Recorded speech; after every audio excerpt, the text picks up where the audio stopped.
Comme chaque année à cette période, l'éditeur Electronic Arts multiplie les événements afin de mettre en avant son catalogue plutôt fourni de suites sportives. FIFA 2011, NHL 2011, Tiger Woods PGA Tour 2011, NBA Elite 2011... attendez un peu, NBA Elite? Elite et non plus live? Mais qu'est-ce qui s'est passé? Le plus simple consiste à poser la question à son producteur, Nick Shannon, qui a fait le déplacement jusqu'à Paris pour nous parler de NBA, de simulation et d'une approche renouvelée dans le gameplay jusque-là assez rigide de ce genre de production. We changed the name really because we felt this was the rebirth of the game. You know, we wanted to do something completely different. We really feel it was time to change the way basketball games are played.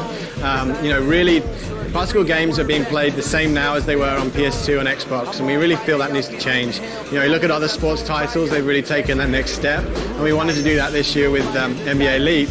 Très souvent, les simulations sportives en général souffrent de leur obsession du réalisme à tout prix. Plus une animation est soignée et moins le joueur a la possibilité de l'interrompre pour finalement perdre en contrôle et en réactivité. On parle ici de jeux animation driven. Avec NBA Elite, les développeurs de EA ont tenté une nouvelle approche par le biais du système d'animation hands-on control basé sur la simulation physique en temps réel des mouvements. So, you know, we brought in hands-on control, giving you sort of one-to-one movement, sort of left sticks your feet, right sticks your hands, you have full control, dribble moves, and also this full idea of skill-based shooting. For too long, it was all about a random dice roll. You press the shoot button, you go up, sometimes you make the shot, sometimes you'd miss it. It was based on ratings, it was based on how far you were from the basket. We wanted to bring in the element of actually your skill determined whether you made the shot or not. For too long, you would go into a collision, you'd hit somebody and you'd completely lose control for almost a second. You'd push into that person, you'd want to pull away to get separation, and you couldn't because you actually wait for the animation to play out. By giving a physics-driven control system, you're never out of control. You're always in control on the ground and actually in the air, so you can actually adjust and change shots in the air as well. On peut du coup se demander si la jouabilité du jeu s'en ressent en termes d'accessibilité.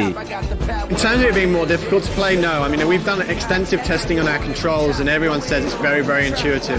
In terms of practice, one of the key things and one of the really exciting things about the game is the more you play, the better you get. And it's not just sort of learning how the stats work, it's your skill.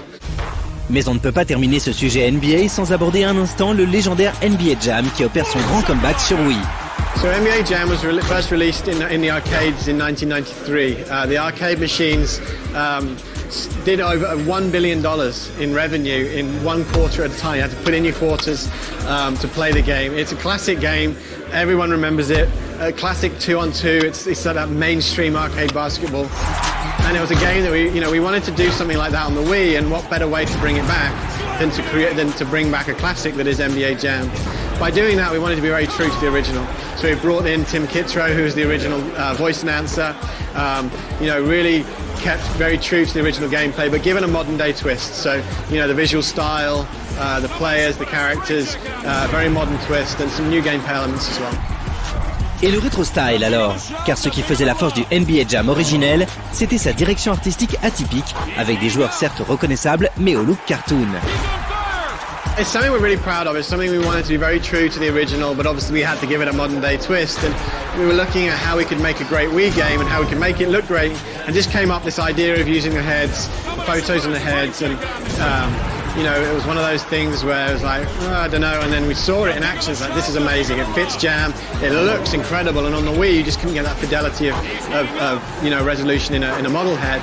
And actually, it looks better than a completely 3D head. And you know, we're really excited about, you know, bringing that retro feel, but with a modern twist. Sachez que NBA Jam sera également accessible en HD et en téléchargement gratuit sur le PlayStation Network et le Xbox Live Arcade pour les joueurs qui auront acquis NBA Elite 2011.